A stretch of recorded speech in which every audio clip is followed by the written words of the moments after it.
بسم اللہ الرحمن الرحیم۔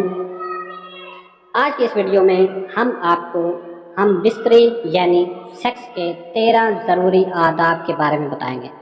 یہ انتہائی معلوماتی ویڈیو ہے، اس لیے اس کو اینڈ تک لازمی دیکھیں کیونکہ یہ ہر بندے کے لیے ضروری ہے اور ان چیزوں کا خیال رکھنا ضروری ہے۔ تو شروع کرتے ہیں۔ نمبر 1، بیوی سے ہم بستری افزائش نسل اور حرام کام سے بچنے کی نیت سے ہو۔ ہم بستری سے پہلے شوہر بیوی کو ہم بستری کے لیے ذہنی اور جسمانی طور پر راضی کریں۔ ہم بستری سے پہلے یہ دعا پڑھنا مسنون ہے: بسم اللہ اللہم جانبنا الشیطان و جانب الشیطان ما رزقتنا۔ ہم بستری ایسی جگہ کی جائے جہاں آواز وغیرہ سننے والا اور دیکھنے والا کوئی نہ ہو۔ دن اور رات کے کسی بھی حصے میں ہم بستری کر سکتے ہیں۔ ہم بستری کرنے کے لیے بیوی سے بوس و کنار کرنا اور شرمگاہ کو چھونا یا دیکھنا جائز و حلال ہے۔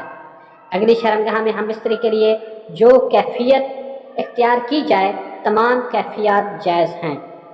شوہر کے لیے بیوی کی شرمگاہ چومنا بے حیائی ہے۔ بیوی کے لیے مرد کی شرمگاہ کو چومنا اور منہ میں داخل کرنا بے حیائی ہے۔ نبی کریم صلی اللہ علیہ وآلہ وسلم کا فرمان ہے کہ جو شخص اپنی بیوی کی دبر میں آتا ہے وہ ملعون ہے۔ شوہر کی شرمگاہ عورت کی شرمگاہ میں داخل ہونے سے عورت و مرد دونوں پر غسل واجب ہو جاتا ہے، چاہے منی کا انزال ہو یا نہ ہو۔